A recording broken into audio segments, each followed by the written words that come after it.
ఓం శ్రీ సాయిరామ్. భగవాన్ శ్రీ శ్రీ శ్రీ సత్యసాయి బాబా వారి పాదార విందములకు నమస్సుమాంజలు సమర్పిస్తూ అందరికీ సాయిరామ్. డాక్టర్ జంధ్యాల సుమన్ బాబు గారు రచించిన శ్రీకృష్ణుడు శ్రీ సత్యసాయి పుస్తక పఠనం తర్వాయి భాగం. ముందు వారంలో మనము శ్రీకృష్ణ పరమాత్ముడు పాండవుల దగ్గర నుంచి రాయబారిగా హస్తినాపురానికి వస్తాడు కదా. అప్పుడు దుర్యోధన దుశ్శాసనులు నమస్కరించి సాధారణంగా ఆహ్వానించి ఆ కృష్ణ పరమాత్మని విందు అంతా ఏర్పాటు చేసి ఇక్కడ ఉండండి, ఇక్కడే ఉండండి, మీకు అతిథి కదా, మీరు నివసించడానికి విడిది చేస్తాను అంటే దుర్యోధనుడు అప్పుడు శ్రీకృష్ణ పరమాత్మ, నేను వచ్చిన కార్యం సఫలం కాలేదు కదా, కాబట్టి అతిథిగా ఉండాలంటే ఇలా ఉండడం నీతి కాదు, రాజనీతి కాదు అని చెప్పేసి విదురుని గృహానికి వస్తాడనమాట.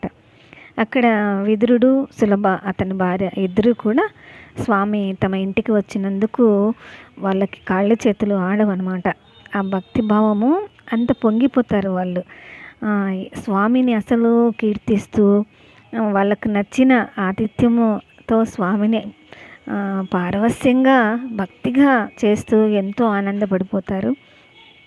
అలా విదురుడు సలుభ గారు స్వామికి సేవ చేసుకున్న తర్వాత విదురుడు చెప్తాడు స్వామికి, స్వామి మీరు సంధి చేసుకోవడానికి వచ్చారు కదా, ఆ దుర్యోధనుడు దుశ్శాసనుడు వాళ్ళంతా దుష్టాత్ములు, వాళ్ళు ఒప్పుకుంటారా అని చెప్పేసినని చెప్తాడనమాట విదురుడు. అంటే నేను అంత మీకు చెప్పేవాడిని కాదు, కానీ అంతా ఒప్పుకోరేమో సంధికి, అందువల్ల మీరు ఆ సంకల్పాన్ని విరమించుకోవాల్సిందిగా నా ప్రార్థన అని చెప్పేసినని విదురుడు చెప్తాడు.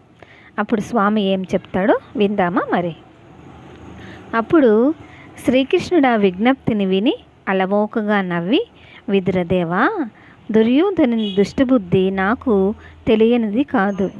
అతని వెనుక చేరిన వారందరూ కయ్యానికి సిద్ధపడుతున్నారని, ఈ సంధి పొసగదని నాకు తెలుసు. అయితే ధార్తరాష్ట్రుల మూర్ఖత వల్ల లక్షలాది వీరులు హతమైపోతారు. ఒక్క దుర్యోధనుని మూర్ఖతను తొలగిస్తే లక్షలాది మందికి ఆపద తప్పిపోతుంది. అది సాధ్యం కాకపోవచ్చు, అయినా నా కర్తవ్యం నేను నిర్వర్తిస్తాను. నా హితవును అనుసరిస్తారా, సమస్త లోకము సుఖంగా ఉంటుంది. పెడచెవిని పెడతారా, దాని ఫలితము అనుభవిస్తారు. అలాగని నేను ఊరుకుంటే, అన్నదమ్ములు ఒకరితో ఒకరు తలబడుతుంటే శ్రీకృష్ణదేవుడు ఉపేక్షతో ఊరుకున్నాడు, ఆయన సంకల్పిస్తే సంధి జరిగేది కాదా అని అగ్నులు నన్ను ఆడిపోసుకుంటారు. అందువల్ల విఘ్నులు మెచ్చుకునే విధంగా నా ప్రయత్నం నేను చేయడానికి నిర్ణయించుకున్నాను.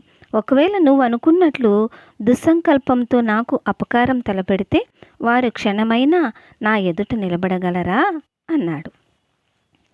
బాలసత్యసాయి పుట్టపర్తి గ్రామంలో తోటి బాలురతో దాగుడుమూతలు ఆడుతూ కళ్ళకు గంతలు కట్టుకొని వెళ్ళి దారి వెంట వచ్చే పొగరుబోతు ఆవులను, ఎద్దులను పట్టుకునేవాడు. ఆ పశువులు ఏమి చేస్తాయేమోనని ఈశ్వరమ్మ ప్రాణము విలవిలలాడేది. సత్యం పట్టుకొనగానే ఆ పశువులు తమ రోషాన్ని కోల్పోయి సాత్వికంగా నిలబడిపోయేవి. అప్పుడు సుబ్బమ్మ ఎంతో నిబ్బరంగా, గంభీరంగా ఆ దృశ్యం చూస్తూ, చూడమ్మా, బాలకృష్ణుని స్పర్శ కోసం వెంపర్లాడి ఆ గోవులు అట్లా మోరలెత్తి ఏ తపోధనులకు కూడా దక్కని స్పర్శ సుఖాన్ని అనుభవిస్తూ ఉంటే వాటిని ఆనందంతో చూడక నీ భయం ఏమిటి అని ధైర్యం చెప్పేది. శ్రీమతి ఈశ్వరమ్మ సాధారణ గృహస్థాయి నుంచి ఈశ్వరుని అమ్మ అనే స్థాయికి ఎదుగుతున్న దశలో ఆమె ఎంతో సాధన చేయవలసి వచ్చింది. ఎన్నో ఒడిదుడుకులను ఎదుర్కొనవలసి వచ్చింది.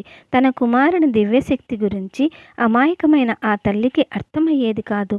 స్వామి తన కళ్ళ ముందు ఉన్నప్పుడు ఈశ్వరమ్మ ఎంతో సంతోషంగా ఉండేది. పుట్టపర్తి వదిలి దూర ప్రాంతాలకు వెళ్ళి ఎప్పుడైనా ప్రయాణం అవుతున్నప్పుడు ఆమె ఎంతో విలవిలలాడిపోయేది. దేశము దక్షిణ ప్రాంతంలో నాస్తికత, మతాలపై అనాదరణ ప్రబలుతున్నదని, అది క్రమంగా వ్యాప్తి పొందుతున్నదని ఆమె విన్నది. అందువల్ల నగరం నుంచి కొందరు పెద్దలు వచ్చి స్వామిని తమ ప్రాంతానికి రమ్మని ప్రార్థించినప్పుడు ఆ పర్యటన కార్యక్రమాన్ని ఎలాగైనా మాన్పించాలని ఆమె ఎంతగానో ప్రయత్నించింది. స్వామి కొద్దిసేపట్లో వారితో ప్రయాణమవుతున్నారని విని ఈశ్వరమ్మ ఆందోళనతో పుట్టపర్తి గ్రామం నుంచి చాలా వేగంగా ప్రశాంతి నిలయానికి చేరుకున్నది. స్వామి మేడ మీద గదిలో టేబుల్ దగ్గర భోజనం చేయటానికి సిద్ధంగా ఉన్నారు. మెట్లన్నీ అమాంతంగా ఒక్కసారి ఎక్కి రావటం వల్ల ఈశ్వరమ్మ రొప్పసాగింది. ఏమిటి ఆందోళన, ఏమి జరిగింది అని స్వామి తల్లిని అడిగారు. ఆ తల్లి, నేను కొన్ని విషయాలు విన్నాను, నిజమేనా అని అడిగింది. వాళ్ళు నీకు ఏమి చెప్పారో ముందు నాకు చెప్పు అన్నారు స్వామి. ఇప్పుడు నువ్వు ఏ ఊరికి వెళ్ళనని మాట ఇస్తే గాని నేనేమి చెప్పను అని ఆమె బలవంతం పెట్టింది. ఆమె ఆందోళన చూసి స్వామి పెద్దగా నవ్వి, నేను ఎప్పుడు ఈ ఒక్క గదిలో ఎలా కూర్చునేది, నేను వచ్చింది అన్ని ప్రాంతాలు చూసుకొనటానికి అన్నారు. అప్పుడు ఈశ్వరమ్మ, అది కాదు, నీవు వీళ్ళతో పాటు ఆ నగరానికి వెళ్ళటానికి నిశ్చయించుకున్నావా చెప్పు అని వణుకుతున్న కంఠంతో భయంగా అడిగింది. నువ్వు ఆ చోటుకు వెళ్ళనని నాకు ఒట్టు వేసి చెప్పు, ఇంతే నేను అడిగింది. నా మాట విను, నా ప్రార్థన ఆలకించు. అది కపటత్వానికి క్రూరత్వానికి నిలయమైన చోటని వాళ్ళే అంటున్నారు. నీవు వెళ్ళటానికి వీలు లేదు అన్నది. అది విని స్వామి శాంత సుందర విలాసంతో, అందువల్లనే నేను అక్కడికి వెళ్ళాలని నిశ్చయించుకున్నాను. డాక్టరు రోగుల్నే కదా చూడవలసింది. తీవ్రమైన రోగంతో బాధపడేవారు డాక్టర్కు అపకారం చేస్తారా? నేను వాళ్ళను ద్వేషించను, వాళ్ళు నన్ను ద్వేషించరు. నేను వాళ్లను కోపించను, అందువల్ల వాళ్ళు నన్ను కోపించరు అన్నారు. కానీ ఆ తల్లి భయం తగ్గలేదు. ఆమె అశ్రుపూరిత నయనాలతో స్వామి కళ్ళల్లోకి చూస్తూ, బంగారు, నేను ఇంతకన్నా ఏమి చెప్పగలను, వాళ్ళందరినీ పంపించి వేయి, ఈ ఒక్క వరం నాకివ్వు అన్నది. స్వామి లేచి నిలబడి మృదువుగా ఆమె 2 చేతులు పట్టుకొని ఆమె కన్నీటిని తుడిచి తీయగా ప్రేమగా మాట్లాడారు. అంతే, ఆమె ఎంతో తేలికగా హాయిగా గదిలో నుంచి బయటికి వచ్చింది. అయినా ఆమె స్వామిని ఆహ్వానించిన వారిని కలుసుకొని స్వామి దగ్గరకు ఎవరు ఎప్పుడు వచ్చినా చాలా జాగ్రత్తగా పరిశీలిస్తూ ఉండమని అభ్యర్థించింది. బాబా దూరంగా ఉన్ననాళ్ళు ఆమె భగవంతుణ్ణి అనేక విధాలుగా ప్రార్థిస్తూనే ఉంది. స్వామి తిరిగి వచ్చే వరకు ఆ తల్లి ద్వారం దగ్గర ఎదురు చూస్తూనే ఉంది. స్వామి తిరిగి వచ్చారు. ఆమె హృదయం ఆనందంతో నిండిపోయింది. వచ్చి రావటంతోనే స్వామి తన తల్లితో, అక్కడ ఏం జరిగిందో తెలుసా, అన్ని పాముల కూరల్ని పీకివేశాను అన్నారు. చిన్న మందిరం కట్టిన క్రొత్తలలో ఒకసారి ఒక 30 మంది యువకులు దురుసుగా బిరబిర మందిరంలోకి ప్రవేశించారు. స్వామి ఎక్కడా అని అడిగారు. గదిలో పడుకున్నారని కిష్టప్ప గారు చెప్పారు. వాళ్ళు స్వామిని లేపండి అన్నారు. ఇప్పుడు లేపనన్నారు కిష్టప్ప గారు. నీవు లేపకపోతే మేము లేపుతాం అన్నారు వాళ్ళు. ఈ గలాటాకి స్వామి లేచారు. స్వామి నేరుగా హాలులోకి వాళ్ళు నిలిచి ఉన్న చోటుకి వచ్చి విభూది పటిక బెల్లం సృష్టించి వాళ్ళందరికీ ఇచ్చి ఏమేమో మాట్లాడారు. ఆశ్చర్యం, వాళ్ళంతా నెమ్మది అయిపోయి వెళ్ళిపోయారు. వెంకమ్మ గారు చాలా భయపడిపోయి వెనుక వరండాలోనే ఉన్నారు. స్వామి, వెంకమ్మ ఎక్కడా అంటూ వచ్చారు. ఇక్కడ ఉన్నాను స్వామి అన్నారు వెంకమ్మ గారు. చూచితివా, వాళ్ళు పులుల మాదిరి వచ్చి పిల్లుల మాదిరి వెళ్ళినారు, నీవెందుకు అంత భయపడతావు అన్నారు స్వామి చిరునవ్వు నవ్వుతూ. ఒకసారి ప్రొఫెసర్ గోకాక్ మహాశయుడు భగవాన్ శ్రీ సత్యసాయి బాబా వారితో, స్వామి, ఈనాడు పుట్టపర్తికి వచ్చిన ఆ పెద్దలంతా ఎటువంటి వారో మీకు తెలుసా? సంఘంలో దుర్మార్గులుగా పేరు పొందిన వారితోనా మీరు మాట్లాడేది అని అన్నారు. అప్పుడు భగవాన్ బాబా ప్రశాంతంగా, బంగారు, నేను వచ్చింది అటువంటి వారి కోసమే, వారితోనే నాకు ఎక్కువ పని అన్నారు. బ్లిడ్జ్ పత్రికా సంపాదకుడు ఆర్కే కరంజియా బాబా వారిని తన పత్రికలో కొన్నాళ్ల పాటు విమర్శించి లక్షలాది మంది బాబా భక్తులకు తీవ్రమైన మనస్తాపం కలిగించిన వ్యక్తి. ఆయన బాబా వారిని దర్శించి ఇంటర్వ్యూ పొంది సత్యప్రభ అనే పుస్తకం రాశారు. అందులోని మాటలు ఇవి: నేను సంశయాత్ముడను, విమర్శకుడను, మార్క్స్ సిద్ధాంతవాదిని. గతంలో బాబాను బహిరంగంగా ప్రశ్నించి విమర్శించిన వాడిని. బాబాతో నాకు కలిగిన పరిచయం పరిమితం. బొంబాయిలో ఒకసారి వారిని కలుసుకున్నాను. ఆ తరువాత పుట్టపర్తిలో సుదీర్ఘమైన సంభాషణ చేసే అవకాశం నాకు కలిగింది. ఆ సంభాషణ అసాధారణం. అది నన్ను కూకటి వేళ్లతో కదిలించి వేసింది. ఆంతరంగికమైన గదిలో బాబా భక్తులతో మాట్లాడేటప్పుడు సింహాసనం మీదే కూర్చుంటాడు. కానీ ఆనాడు మాతో పాటు నేల మీదే కూర్చున్నారు. నాతో పాటు వెంట వచ్చిన ఇందూలాల్ షా, వాఖ్యాతగా వ్యవహరించిన డాక్టర్ భగవంతం నాతో ఉన్నారు. నిరాడంబరంగా ఉన్న ఆ గదిలో సుమారు 2.5 గంటల సేపు నేల మీదే ఆసీనులై బాబా మాతో సంభాషించారు. బాబా తమ దివ్యశక్తిని, తమ ప్రేమానుగ్రహాలను నాపై ప్రసరింపచేసినట్లు నాకు తోచింది. నా జీవితంలో జరిగిన సంఘటనలు, రచనారంగంలో నేను చేసిన కృషి వారికి పూర్తిగా తెలిసినట్లు వారి మాటలను బట్టి గ్రహించి ఆశ్చర్యచకితుడనైపోయాను. నేను అడగదలుచుకున్న ప్రశ్న మొదలు పెట్టగానే నా మోకాల మీద వేలితో తాకి ఆగమని సమాధానం చెప్పారు. నా ప్రశ్న ఇంకా పూర్తి చేయకముందే అన్నిటికీ బాబా సమాధానాలు చెప్పారు. స్వామి ఆశ్రమం ప్రశాంతి నిలయం, ఉత్తమ ఆనందధామం, పేరుకు తగిన ప్రదేశం, చూడవచ్చిన వారిని ఆకర్షించే ఆధ్యాత్మిక వాతావరణం, ఓంకారం, తర్వాత సంకీర్తనం, పుట్టపర్తిలో మేలుకొన్న పక్షుల కలకల రావాలు ఆ మధుర గీతాలకు శృతి కలిపినాయి. 8 గంటల వేళకు దేశం నలుమూలల నుంచి, దాదాపు దూరాల నుంచి వచ్చిన భక్త సమూహాలు ఆలయ ప్రాంగణంలో బాబా దర్శనం కోసం నిరీక్షిస్తున్నది. తర్వాత కొంతసేపటికి భక్తుల మధ్యకు బాబా వచ్చారు. శ్యామల వర్ణం, కోమల రూపం, మెరిసే కాషాయాంబరం, కుటిల సుందర కుంతల శోభ, భక్తుల నిమీలత నయనాలకు ఆ శిరస్సు చుట్టూ నీలధవల పరివేషం గోచరిస్తుందట. ఆ స్వరూపంలోనూ ఆ నడకలోనూ ఏదో అతిలోక వైఖరి. ఆయనను శివశక్తి స్వరూపం అంటారు. నరనారీ ప్రకృతుల మేళనం ఆ మూర్తిలో కనపడుతుంది.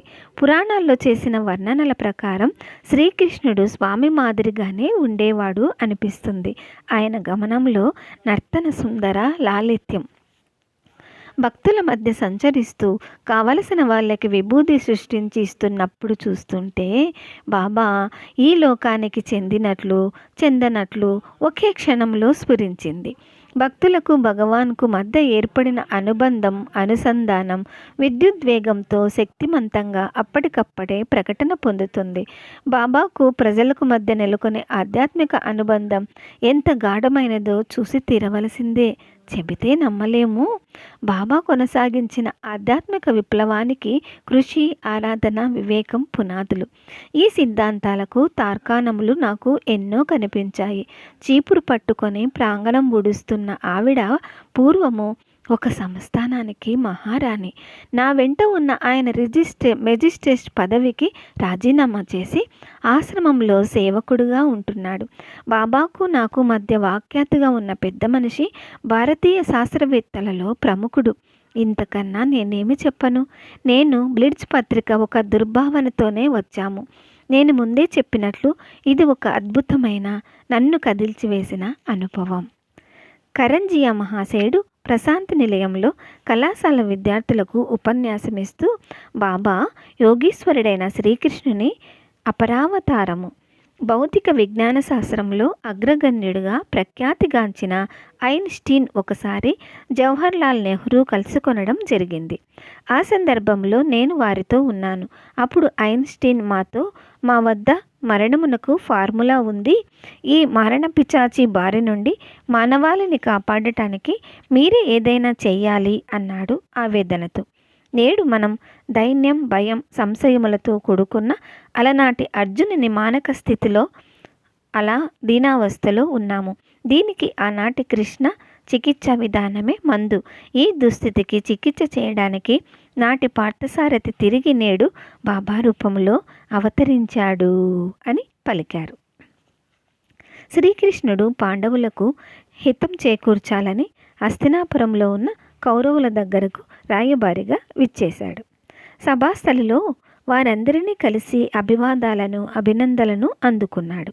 ఆ రోజు రాత్రి విదురుని ఇంటికి వచ్చి ప్రేమతో అతని ఆతిథ్యాన్ని స్వీకరించాడు. మరునాడు ఉదయం శంఖ చక్ర గదలతో గరుడ పతాకతో దారుకుడు సిద్ధం చేసిన రథం అధిరోహించి కృష్ణ పరమాత్ముడు కృతవర్మ సాత్యకి వేరొక రథంపై వెంటరాగా ధృతరాష్ట్రుని సభాస్థలికి చేరుకున్నాడు. దేవకీనందనుని సందర్శన భాగ్యముతో సదస్సులు ఆనంద పరవశులయ్యారు. శ్రీకృష్ణుడు సుఖాసీనుడై ధృతరాష్ట్ర మహీపతికి పాండవుల పట్ల ధర్మము ఆచరింపవలసినదని హితవు చెప్పాడు. చిన్ననాటి నుంచి ధార్తరాష్ట్రులు పాండవులను అవమానించిన సందర్భాలన్నీ గుర్తు చేసి సంధికి సమ్మతించమని అనేక విధాల నచ్చ చెప్పాడు. దానికి ఇష్టం లేని పక్షములో యుద్ధానికి సిద్ధం కావలసి వస్తుందని హెచ్చరించాడు. ధృతరాష్ట్రుడు, కృష్ణుడు, భీష్మద్రోణులు ఎందరు చెప్పినా కూడా దుర్యోధనుడు సంధికి అంగీకరింపలేదు. యుద్ధానికే సిద్ధమయ్యాడు. ఆ సమయంలో తన కుమారునికి హితవు చెప్పగలది గాంధారియేనని ధృతరాష్ట్రుడు ఆమెను పిలిపించాడు. దుర్యోధనుడు తల్లి మాటను కూడా తిరస్కరించి అక్కడి నుంచి వెళ్ళిపోయాడు. దుర్యోధనుడు, దుశ్శాసనుడు, కర్ణుడు, శకుని ఒకచోట సమావేశమై ఏ విధంగానైనా కృష్ణుణ్ణి బంధించాలని భావించారు. ఆ విధంగా చేస్తే పాండవులంతా కోరలూడబెరికిన పన్నగాలై నిస్సహాయులైతారని వారు భావించారు. వారు అనుయూయులు కూడా చక్రిని సత్వరమే బంధించటానికి ఉద్యుక్తులు కాసాగారు. వారి దురభిప్రాయాలను దుశ్చేష్టలను సాత్యకి గమనించాడు. కృతవర్మతో యుద్ధానికి సర్వసన్నద్ధంగా ఉండమని చెప్పి వెంటనే సాత్యకి అభ్యంత మందిరంలో ఉన్న శ్రీకృష్ణునికి ఈ విషయము విన్నవించాడు. సాత్యకి బయటకు వచ్చి దుష్టచతుష్టయం చేస్తున్న ప్రయత్నాన్ని నిరసిస్తూ కృష్ణ పరమాత్మని అవమానిస్తే ఫలితము అనుభవించవలసి వస్తుందని తీవ్రంగా హెచ్చరించాడు. కౌరవుల ప్రయత్నాలు చూసి విదురుడు గజగజ వణికిపోయాడు. ధృతరాష్ట్రుడు, విదురుడు వెంటనే దుర్యోధనాదుల్ని పిలిచి వారిని తీవ్రంగా నిందించారు. అయినా వారు తమ ప్రయత్నం మానలేదు. ఓం శ్రీ సాయిరామ్. తరువాయి భాగం వచ్చే వారం విందామండి. జై బోలో భగవాన్ శ్రీ సత్య సాయి బాబాజీకి జై. సమస్త లోకాః సుఖినో భవంతు. ఓం శాంతి శాంతి శాంతి. అందరికీ సాయిరామ్.